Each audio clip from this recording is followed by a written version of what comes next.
I am Archana, currently pursuing fellowship in Strabismus management under Indian Academy of Optometry. So today I will be demonstrating the identification of the squint based on the direction of deviation, competency, cover test and corneal reflex test. So first we have to know what is squint or strabismus. It is a misalignment of the eye, and based upon the direction of the deviation, that is again classified. If the deviation is outward, then it is known as exodeviation. If the eye is misaligned or deviated inward, it is known as esodeviation. If the eye is misaligned upward, it is known as hyperdeviation, and if the eye is misaligned downward, it is known as hypodeviation. And if there is any torsional movement and the eye is moved inward in the visual axis, it is known as encyclodeviation, and if it is rotated outward, it is known as excyclodeviation. On the basis of the latency, it is again classified into manifest squint and latent squint. Manifest squint, it is also known as tropia. So it is the misalignment of the eye that can be visible even when both the eyes are open. Then comes the latent squint. Latent squint is also known as phoria, and it is a hidden squint. So this will be manifested only when the fusion is binocular fusion is disrupted. Next classification is based on the competency. That is divided into two: concomitant and incomitant. Concomitant squint, here the deviation or the misalignment will be same in all position of gaze. In case of incomitant squint, the deviation may vary in different gaze positions. So the squint can be identified using corneal reflex test, which is also known as Fishburne test. For this, we will throw a torchlight onto the nose bridge of the patient, and we will see the corneal reflex, alignment of the corneal reflex.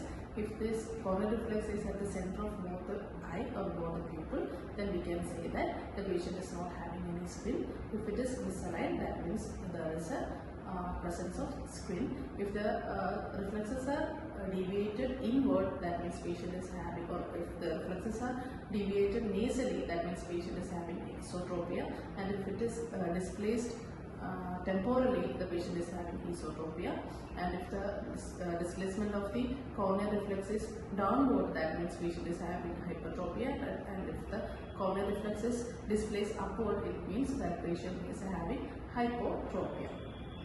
And we can also identify the degree of deviation. If the pupillary reflex is at the corneal reflex is at the pupillary margin, that means the patient is having 15 degree of deviation. If the corneal reflex is in between pupillary margin and limbal margin, that means the patient is having 30 degree of deviation. If the corneal reflex is at the limbal margin, the patient is having 45 degree of deviation. And if the corneal reflex is at the sclera, that means the patient is having 60 degree or more amount of deviation. Now comes the cover test. So in order to identify the patient is having whether manifest squint or latent squint, we can use cover test. That means cover test is done in order to identify manifest squint, and alternative cover test is used to identify the phoria or latent squint, and also we can identify the direction of the deviation with this cover test. So in order to identify the direction of the deviation, the patient is asked to look at a target, and one eye will be covered. Then while uncovering the eye, we will assess or check the direction in which the eye is moving. If the eye is refixating from outward to inward, that means the patient is having exodeviation. If the patient is refixating from inward to outward, that means the patient is having esodeviation. If it is from up to down, then patient is having hyperdeviation, and down to up, then if the movement is from down to up, the patient is having hypodeviation.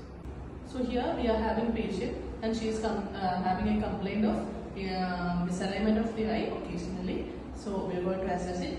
So we will be assessing based on the direction of the deviation, based on the competency, then based on the corneal reflex, and also the cover test.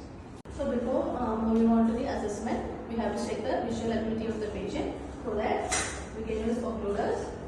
And first, I'll cover her left eye and ask her to read the chart, Snellen chart. Can you read that right?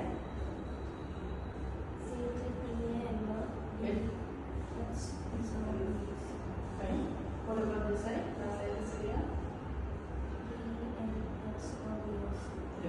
So here the patient is is able to read up to the last line, that is she is having a visual acuity of about 6/6.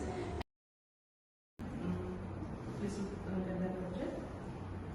Okay, good. Now look here. Right. So here the patient is not having any misalignment at distance or near. So that means the manifest squint is not present based on the direction of deviation.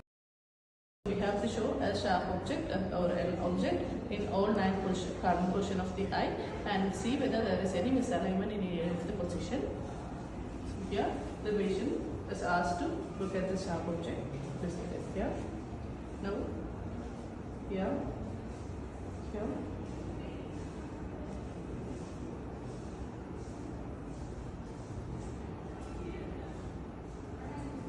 Good. So here too, the patient is not having any variation in the deviation in any of the cardinal portion of the gaze. So first we are doing the cover test for distance. Let's look at that.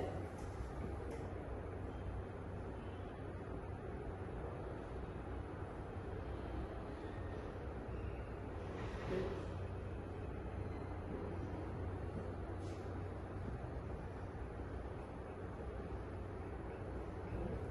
So here we have confirmed that the patient is not having any manifest squint.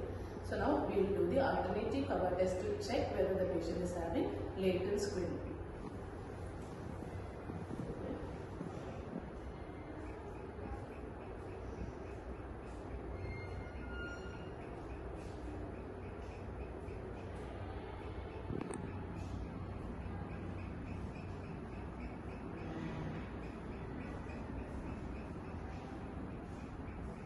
We have done the alternative cover test. We identified that she was having right esophoria.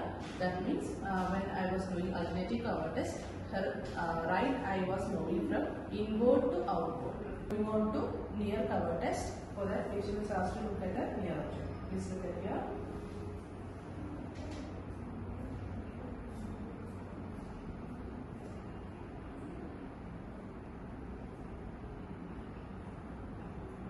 Good. So here too, we can identify that the patient is having esophoria at near.